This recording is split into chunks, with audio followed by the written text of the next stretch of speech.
So welcome everybody to part 6 of the Self-Belief series. I'm so excited today to introduce you to Stephanie Vaughn from Infinite Styling. Stephanie and I actually know each other through our boys. They both started at Emmanuel College in year 8 together. And so we met through them and we clicked, and Stephanie has also done the Soul Pleaser program and is still in the program. So welcome, Stephanie. I'm so happy to have you here. Thanks, Tracy. It's lovely to be here. Thank you for having me. You're welcome. So I wanted to start, Stephanie, by you just sharing your growing up story in relation to self-belief. I think that self-belief is a story, and I think that there are times when we have strong belief in ourselves, and then there are other times due to certain circumstances where that changes. But if you think back about when you were younger, what sort of role models did you have around self-belief, and how did you define your own self-belief on reflection when you look back when you were younger? Going back to I have a clear memory of one afternoon sitting there trying to do my homework, and I probably would have been about 8 or 9, and my parents, both being teachers, were getting really, really frustrated with me because I just didn't get it, and it was maths, which has never, ever been my strong point. And I just remember them being so angry at me. Well, not angry, but really frustrated. And that feeling stayed, and I just felt as though I was never really good enough in that sense, but it had a bit of a knock-on effect, and I just felt as though I wasn't very smart, especially when it came to anything really school-wise. So I think that was probably the catalyst, because that's always the feeling that came through to me. That certain feeling always came back to me. Yeah, and it's really interesting because you can feel where your parents were coming from, because they've been trained as school teachers. They have this different level of expectation than perhaps a parent who isn't a school teacher. And so when you look at it from afar now, you can see how they thought they were doing the right thing by encouraging you. But your perception was, don't you love me? Don't you think I'm good enough because I can't meet these expectations that you have? And interestingly, I think there could be a little bit of a parent who feels like, as a school teacher, they're going to be judged if their child isn't good at school, because shouldn't that be an advantage that you have two parents that are school teachers? On reflection, do you think that you can see like their point of view as well, and how it was also related to perhaps how they were thinking about being judged themselves? Absolutely. Also, my brother always got it. He was always the smart one, and he just didn't ever have an issue. So I think that I can really pick up that they felt as though they had failed. Yeah. And I think that's what it is. I think that where did you sit in the family? So what number child are you? Oh, the first. Right. So all the expectations was sitting straight on my shoulders. Yeah. And that's really common for the eldest child. I'm the eldest child as well. I realise that I've got my video off. Sorry about that. I'm chatting away and nobody can see me. Here I am. So we're, as a first child, I think that parents are finding their way. So they're new parents when we're the first child, and they've dreamed about this baby coming, and they have all these plans and goals for you and want you to have this fabulous life that is really aligned with what's important to them. And then we come out sort of aware of all those expectations, and we're trying to live up to them. And so it's a double-edged sword, because as the first child, you can either match those demands and meet them, and then just feel pressure for the rest of your life to continue to meet them, which was probably my story. And then your example of where you were different, your strengths were different, and maths was never going to be your thing. And so, you weren't able to meet it, and then that made you feel less than. So how did that play out in other areas of your life as you went on through schooling and through the rest of your life? It's played a huge part, actually. When I left school at the end of year 11, all I wanted to do was just get out and do something that I enjoyed. My parents wanted me to do secretarial work, which was so not me. So I went into dental nursing and just thought I'll be quite okay. I struggled with imposter syndrome for the whole time I was there, just feeling as though I still didn't know enough and somebody was going to catch me out, that I didn't know what I was doing. And I was always afraid to go out and work at the front reception desk. If I had to handle money, it was just like that maths thing came back to me and it was just like, no, can't do it. And I think I've really taken that through all different lines of work until pretty much what I'm doing now. So it's been a really interesting journey. And the amazing thing for you is that you kept going down a path that didn't really feel like a fit for you, and it wasn't necessarily something that you love, feel passionate about, had meaning, and really played to your strengths. And many of us do that. I think we go down a path that we've been taught is the right path to go down. You know, our parents encourage it, meaning the best for us always. Other people are doing it.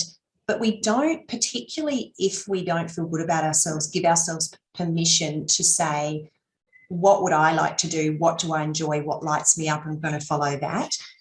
Before I go on with your story, because it's a very exciting and interesting twist around how you ended up doing what you're doing, which is your passion. But as a parent now, how do you find that you are as a parent, given your own experience with not being able to meet your parents' expectations? Has that changed the way that you parent? Definitely. My kids are all studying and doing the things that they want to do.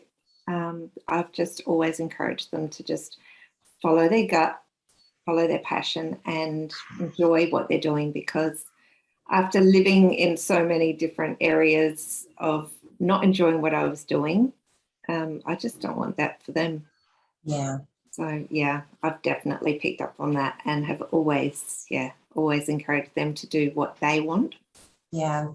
And how does that feel as a parent? Like, what do you observe about them as humans now compared to what you were like at their age? A lot more confident, which is a real bonus. Yeah. Especially the eldest. She's just kicking goals. She's confident. She's strong. Absolutely loving the fact that she's just got opportunities galore out there, and the sky's the limit. And it's just really quite exciting to see that they actually get that. Yeah. I never saw that as a child growing up at all. Never in my wildest dreams. Yeah. And I love this generational gift that we give the next generation. So if you think about your parents and maybe some of the sacrifices and some of the limiting beliefs they had, that allowed you to be able to pivot and make this change in your life, no matter when it happens in your life. And then because you made that change, you can see how the flow-on effect actually causes your children to evolve to that next level. Because I really believe that our evolution as an individual is a reflection of the greater evolution of humanity as a whole. And the goals that my great-grandmother might have had, like, equality, for example, back in her day, a woman wasn't allowed to do anything. Yeah. I look at how equal my life is, like I don't feel that there is any inequality in my personal life, being a female. And yet that isn't a goal that I specifically had because I hadn't experienced it, but it was experienced in a generation before mine. So when you share that story, I just think it's so exciting to be able to watch our children being able to be that step ahead of us than where we were at the same age. It's really exciting. Absolutely. Yeah. So I'd love you to share what occurred in your life, if you can start right from the beginning in terms of your first awareness of it that led you to changing your career and doing what you're doing now. Okay, well, basically it started with a flu jab, which is quite interesting. I was 40 almost 41, 3 kids at school. Reese had just started school, so I was enjoying being stay-at-home mum, part-time job in retail and having a bit of fun. Went out and played mum's netball, as you do. And I remember standing on court one day, and it was the day after I'd had a flu shot, and I could just feel this really strange sensation down one side of my body. So I looked down, and it was my hand, and it was flapping around like a fish. I'm just thinking, okay, something's gone wrong with my flu shot. Left it for a couple of days and then went to my GP and said, I think you've hit a nerve. So he just sat there and calmly wrote me a referral, gave it to me and just said, give them a call and book in. So I can. So it was to see a neurologist. There was no discussion, nothing. And so I headed off to this neurologist, almost cancelled because it was a bit of a hassle getting babysitters for the kids.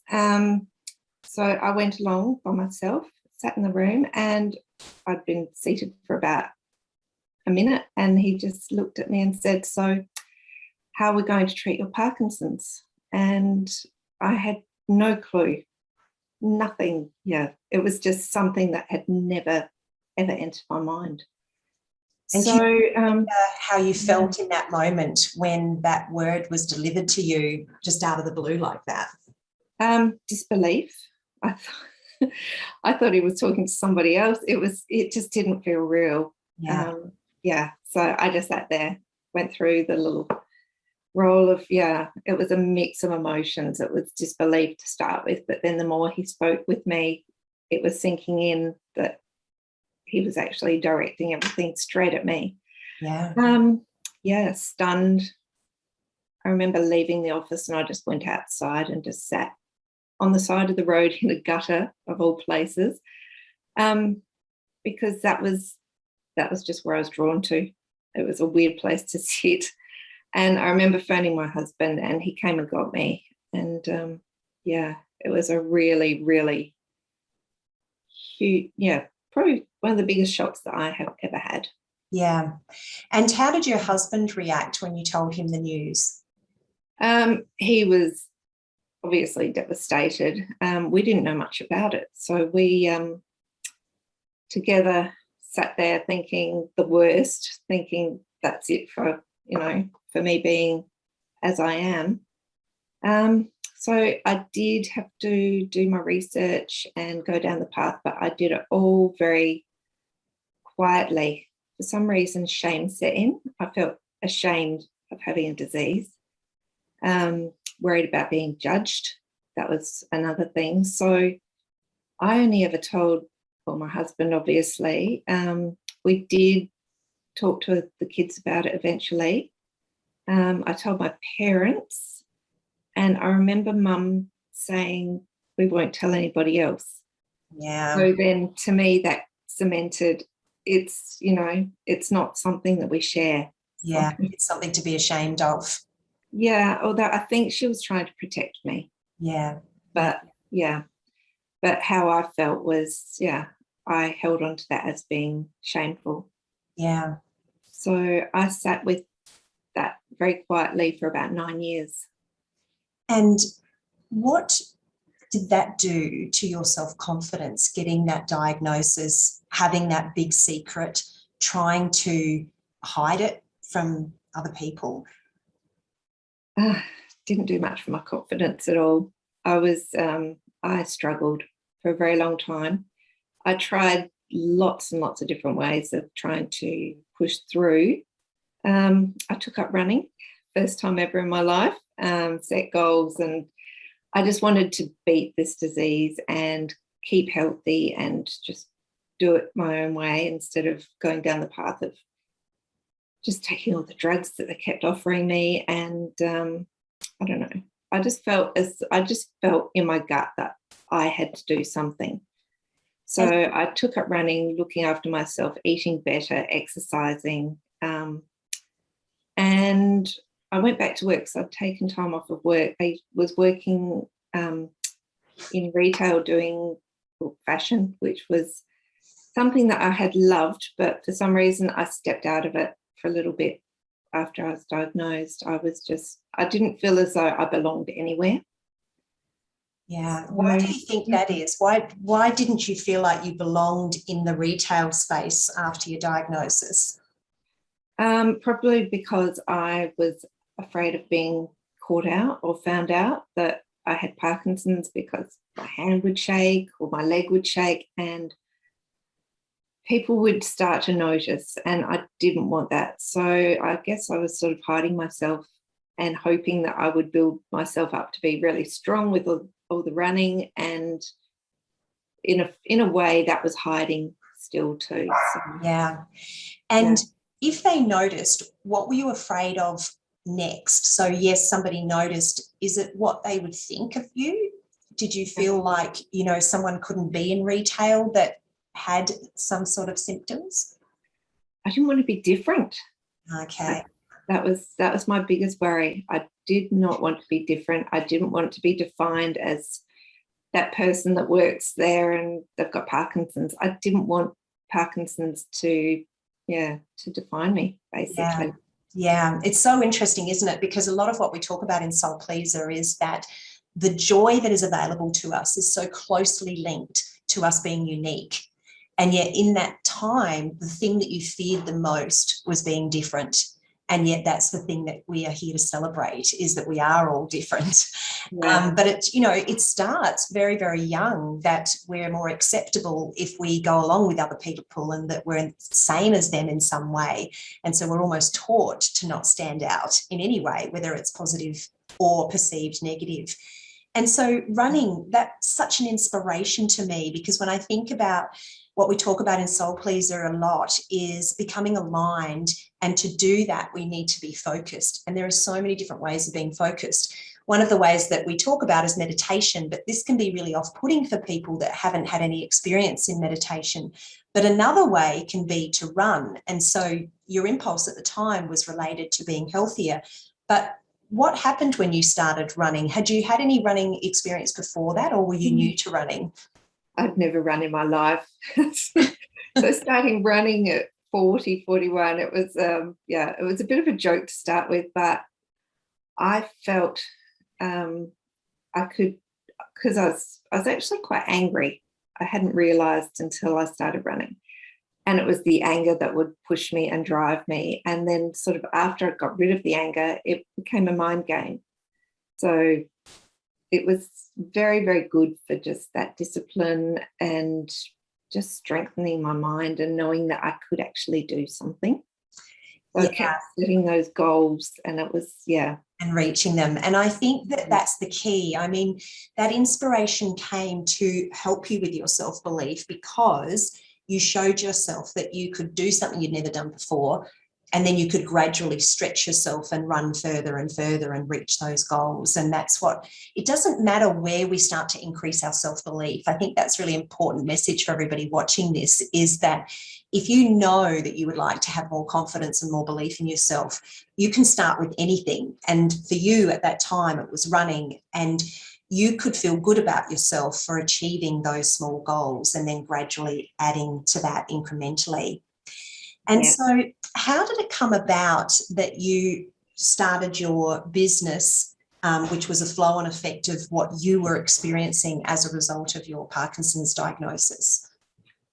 I think I was feeling a lot stronger within myself, and because I'd set all these little goals, I was achieving them, I was feeling a lot better. And going back into retail, and I was back in the change rooms helping women with their clothes and outfits, and so many women were coming through and just not feeling good about themselves. They would be picking on themselves and saying, I don't look good in that, and my body's not good enough. And I found myself, basically, I wasn't counselling them, but I was trying to give them the positives and really showing them that, they could look amazing. All they had to do was understand, what colours worked on them, what styles worked on them. For some reason, I knew. I just always assumed that everybody knew what worked on them, clothes-wise and colour-wise and shape-wise. And it took a long time for that to sink in, that that's actually not the case.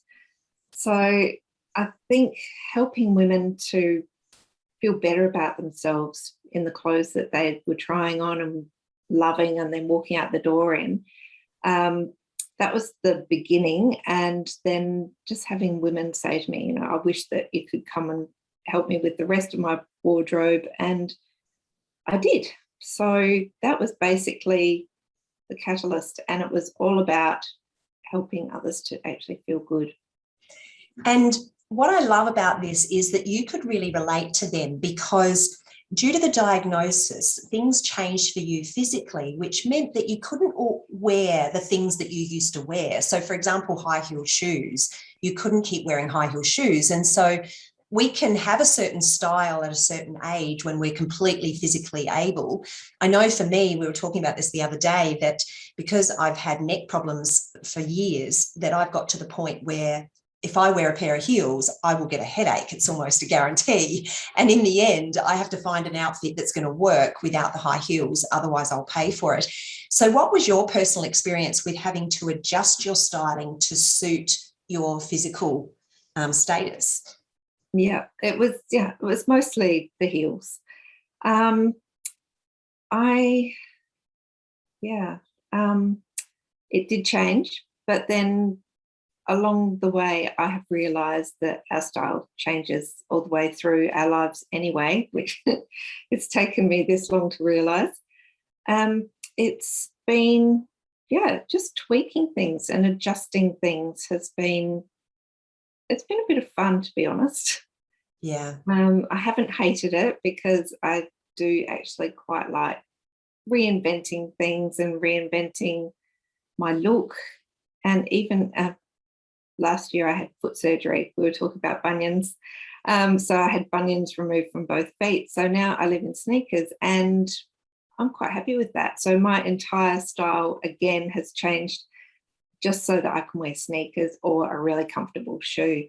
So and I think that's so relatable, because you're going to naturally attract people to your business who aren't necessarily going to wear what 20-year-olds wear, or, you know, what's in fashion right now, including perhaps, you know, high heel shoes or whatever it may be. And because you've got your own personal experience of that, then you're able to relate. You told me about a lady that has to wear some very special shoes and was a mother of the bride. And so she felt like it was actually going to be impossible to look gorgeous at her child's wedding.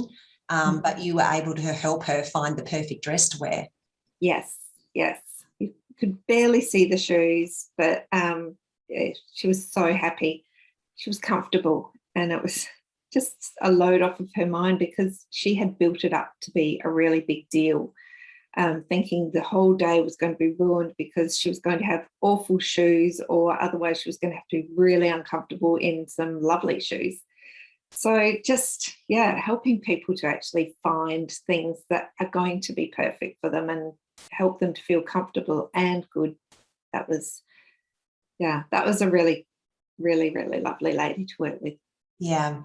And what is the most rewarding thing that you find working with women who don't feel good about themselves, aren't sure what to wear, and then you go through their wardrobe, go shopping with them, and then they look fabulous in something? What sort of feedback do you get from them that makes it so fun for you? It's all about how they feel. I get so many women afterwards sending me a text message with a photo saying, I've got this on today and I feel amazing.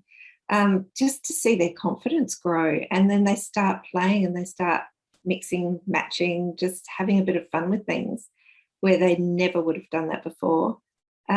It's definitely, to me, it just lights me up to see people all of a sudden just having that confidence and feeling so good. It's really huge. And I hadn't realised how many women out there have just been hiding away behind, black clothes and minimal wardrobe choices. And life can be so different when you've got a really good wardrobe and you've got all the pieces that work together and they work for you.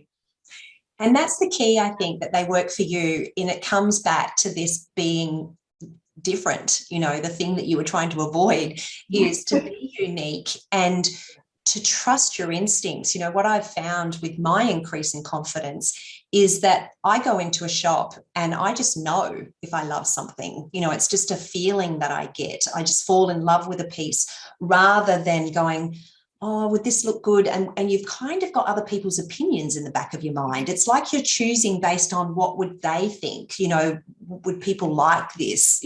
How would I feel if I walked into a room of people wearing this? It's all about what other people think rather than just really trusting the draw to something because it's a reflection of you. It reflects you some way in the color that it is or the style that it is, and it just feels right. So, to be able to help people develop that confidence, to be able to shop for themselves must be really rewarding. It is for sure. I mean, I've made the mistake of asking my husband the other week.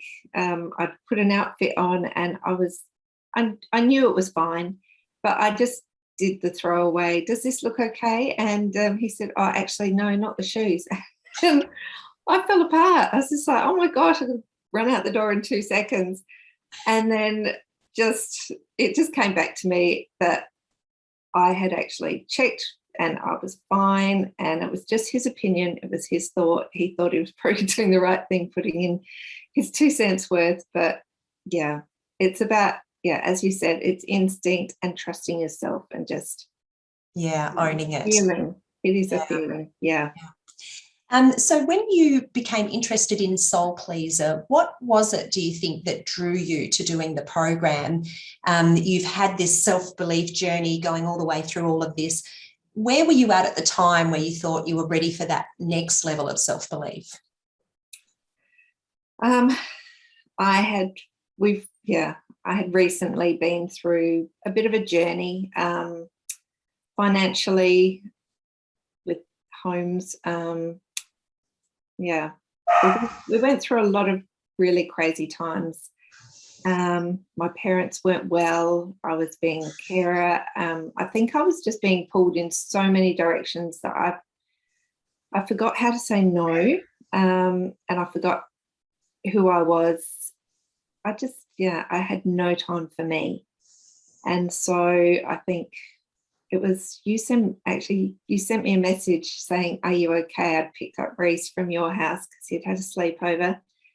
We had a brief chat at the front door, and then afterwards when I got home, you'd sent me this message saying, are you okay? And I had to think about it, and I just thought, actually, no, I'm not. That was the first time that anybody had actually asked me. Yeah. So that was when I realised that, I had a lot more work to do. Yeah, and we always do. It's always a becoming. The self-confidence thing is not a one-stop shop. We just get there and we arrive. It's like we will, come out. I believe we arrive. I love babies. Like, babies are very confident, ask for what they want, know what they want. So that's why we love being around babies, because it reminds us of, real self-confidence. But I think that, when you first had that dip in self-belief around the maths, and then you had, the wham of the Parkinson's diagnosis, and then you lifted yourself up, and this is what we do, because I believe our soul is always calling us to the expansion. And so even in that devastating time with the diagnosis, you were aware enough to be able to hear the calling of the running and the eating healthy and doing what you could do and do it my way, so there was still that level of confidence. And I really want to encourage people to know that that's always there if you can just become calm enough to hear it. And then you got pulled in lots of different directions because financial and, parents, children needs meant that you weren't giving yourself the time that you needed to be able to connect to that soul and to that inspiration. And so I felt it energetically the day that you're at the front door. Everything happens in divine timing and as it should, and just knew something was wrong. And so it was just the perfect timing for you to go to that next level. And the interesting thing is that, probably due to the background that you've had and the deep challenges you've had. Sometimes the deeper the challenge someone has, the more quickly that they will change once they're ready and once they are aware that there's a next level of change to come. Because you came into the Calmness Code Challenge and you started to manifest some opportunities really quickly. Can you remember what happened after you started the meditation that we do in the Calmness Code Challenge? Yeah. Things definitely started to turn around. I was starting to feel better within myself. Definitely work-wise, things were starting to change, because I think I had been, without realising, I had been pushing people away, and I was doubting myself a lot. Especially around money. It's, going back to that whole maths thing, the money thing, it keeps cropping up all through all through everything. And even regarding business, I was probably not doing as well in business, on the business side, as what I could have been doing earlier. But just doing the calmness, that was actually quite incredible. That's manifesting a more time and just better ways of doing things. Yeah. And I think talking about money is a really important conversation to have, because some people have been brought up to believe that we shouldn't talk about money. It's almost like it's a dirty word, and it shouldn't be talked about outside of the house. But so many people can have quite a negative relationship with money based on the belief systems that they've grown up with. And in your example, like all of us, we have investments that go well, and then we have investments sometimes that don't, and it can happen to anybody. And it's really about the belief systems we grew up with will determine how we react to a circumstance like that. And for you, internally, it was quite deep. It had created some fear about, how you were going to get back on track, how you were going to bounce back from that. And then that starts to flow into everything. So you naturally start to push people away, which is not good for business. And it's all happening at an energetic level. And so many people will really focus on what action do I need to take. But interestingly, once you became calmer and more peaceful about it and started to let go of some of that fear around money, out of the blue, you were offered a contract to be able to do some styling with a company through your business that felt like it came out of nowhere, but it was just an example of how shifting your energy brings opportunities towards you. Absolutely. Actually, I had a few contracts pop up, and they were all very much out of the blue. That was actually really, really, really cool. But it's funny, I was actually also holding on to blame. I was blaming my husband a lot for any of the financial, so the investment that went a little bit pear-shaped, having to move homes, things like that. And I didn't realise how much I was blaming him. Once I had actually let go of that, that was when things were changing. Yeah, I'm so glad you felt comfortable to say that, because one of the questions I ask in very early on in the Soul Pleaser program is, who do you blame? And in fact, I think it was the second interview or the third interview I did in the Self-Belief series with Carla. Carla blamed her family for her health because she was so busy looking after them, she didn't make time to eat well and exercise. And so when she answered that question in the workbook, she was like, I'm blaming my family for my health. And, some people might be blaming, if they don't have the abundance that they want, they might be blaming something or someone outside of themselves. It might be the government, it might be their parents, it might be their business partner, it might even be the weather or, the circumstances or where they live or lack of opportunities.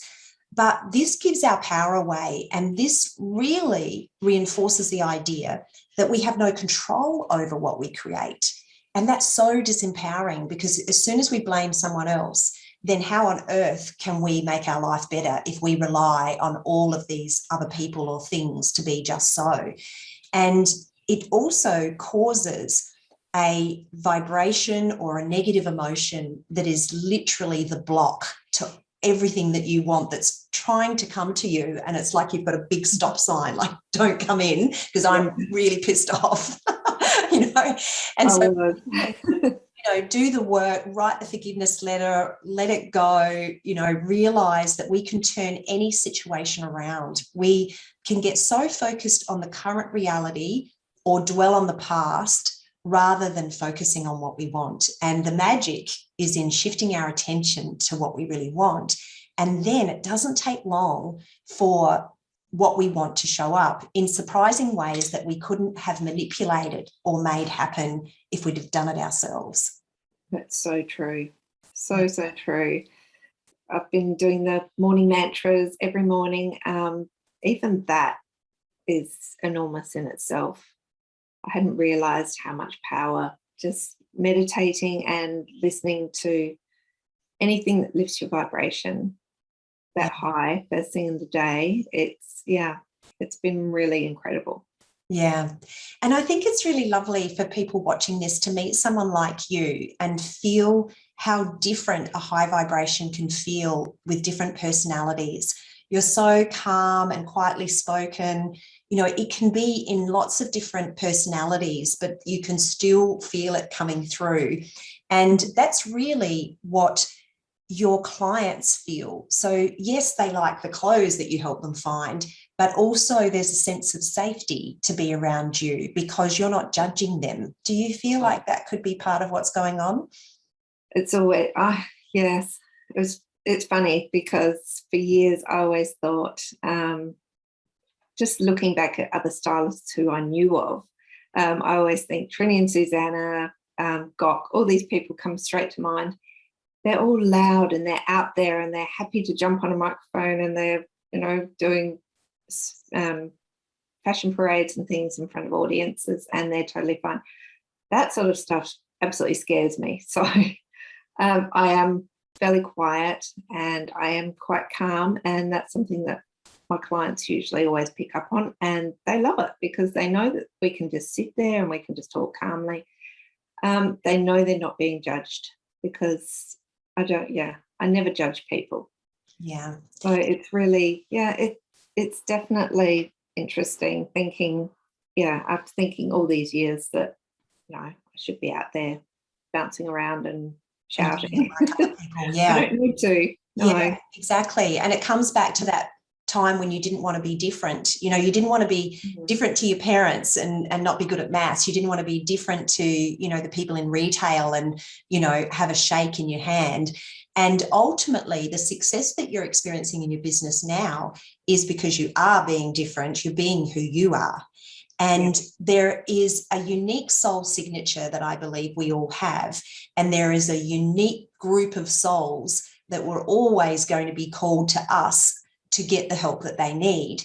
And my personality helps certain people. Your personality helps certain people because they feel comfortable with you. They don't actually want to go to the really flashy, loud person because that would feel intimidating for them. But equally, there are people that love the flashy, loud person. None of them are right or wrong. But the differences are actually our power. It's our superpower to, first of all, find out who we are so that we can be who we are. I think a lot of the people I work with have become chameleons where we be who we think we should be in certain circumstances. At the parent-teacher interview, you're being what you think you should be as a parent. When you go to the doctor, you're being what a patient should be, and all these different situations, and we're just becoming something that we think the other person will like. Whereas if we get to know ourselves and just show up consistently as that, I think that that's the secret to not only feeling fulfilled and feeling joyful, but also for our people to be able to find us, because we're not switching and changing all the time. We just are who we are. And isn't that easier just to be us? So much easier. It's, definitely. And I guess when I'm working with my clients, I feel comfortable. I don't feel as though I have to be somebody else. And it's because, quite often people who work in retail, especially in clothing, they're always saying that looks really good on you. And people just go, I don't really believe you. So I like the fact that my clients come to me and they trust me and they do actually believe me when I say, look, that does work and it looks really good, because I'm always just as fast to say that's not working, let's move on. So it's nice to not have that judgment and to be able to just be you. Yeah. It's huge. And that's a testament to you and the work that you've done in Soul Pleaser, because it is human nature to judge if we don't do any work on ourselves. Gabby Bernstein's written a whole book on it, the judgment detox, but we really do tackle it in Soul Pleaser, because judgment of others comes from judgment of ourselves. And so as you've let go of your self-judgment and become more and more accepting of you, who you are, then you naturally let go of judgment of the people that you're working with.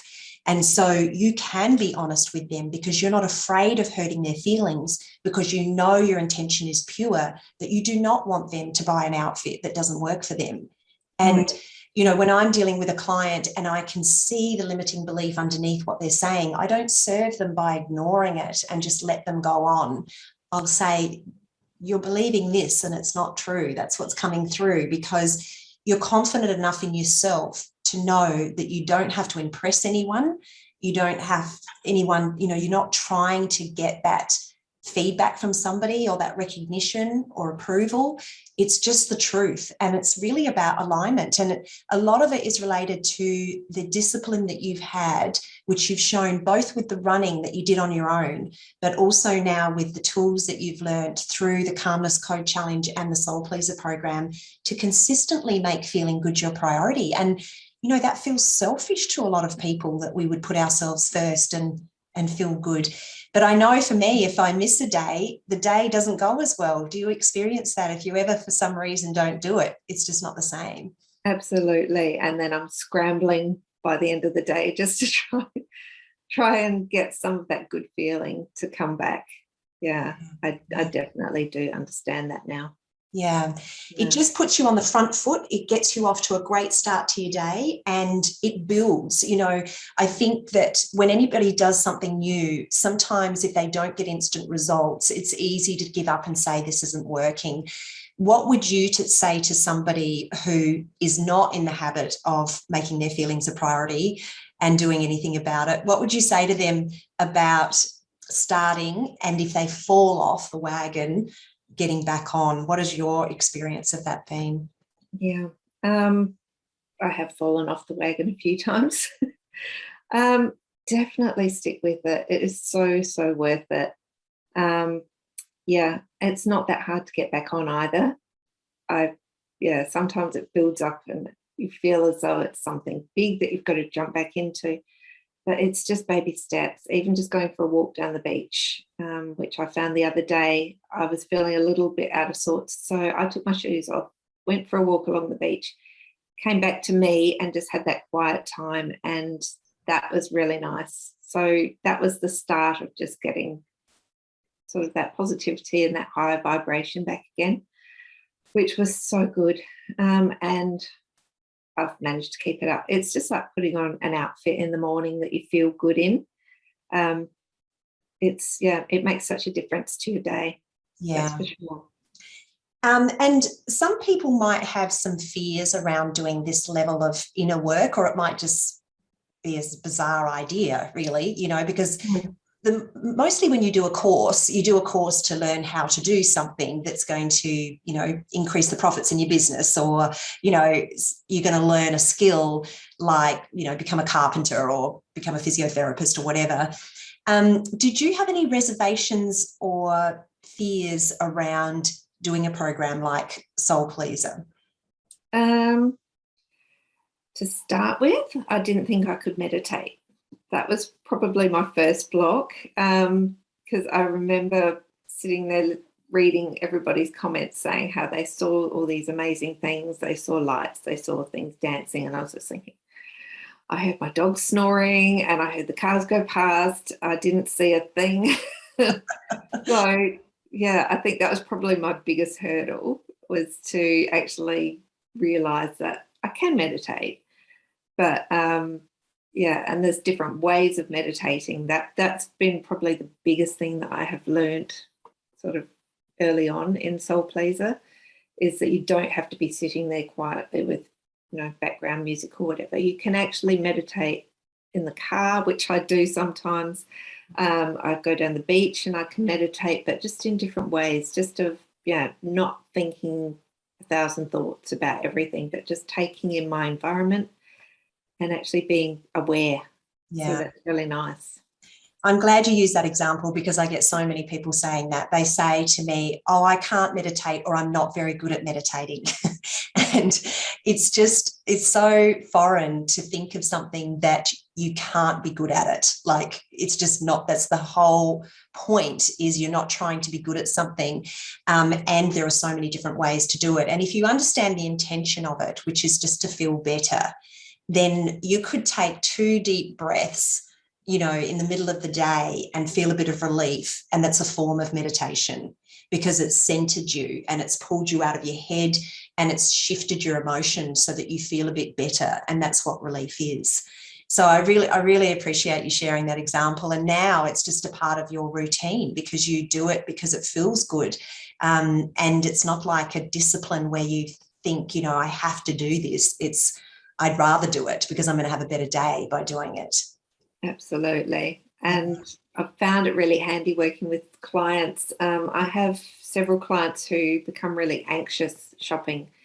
It's something that they really don't enjoy, and they get in there and will start trying clothes on, and then you can see it's just starting to get a little bit too much.